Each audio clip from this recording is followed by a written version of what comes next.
Hello techies, welcome back to my YouTube channel Code.it, a solution to your problem.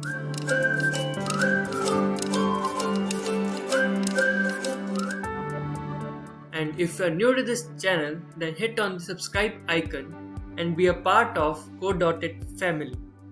So in today's video, we will learn how to create tab hover like this. So for that, let's get started. So search for Chrome flags,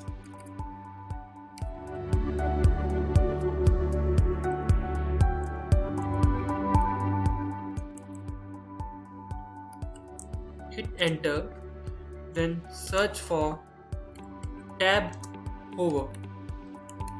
So enable tab hover card images. So enable. So after doing this, the hover effect will be created. So let's close this and let's check it out. So this is the hover effect. So that's all for this video. Thanks for watching.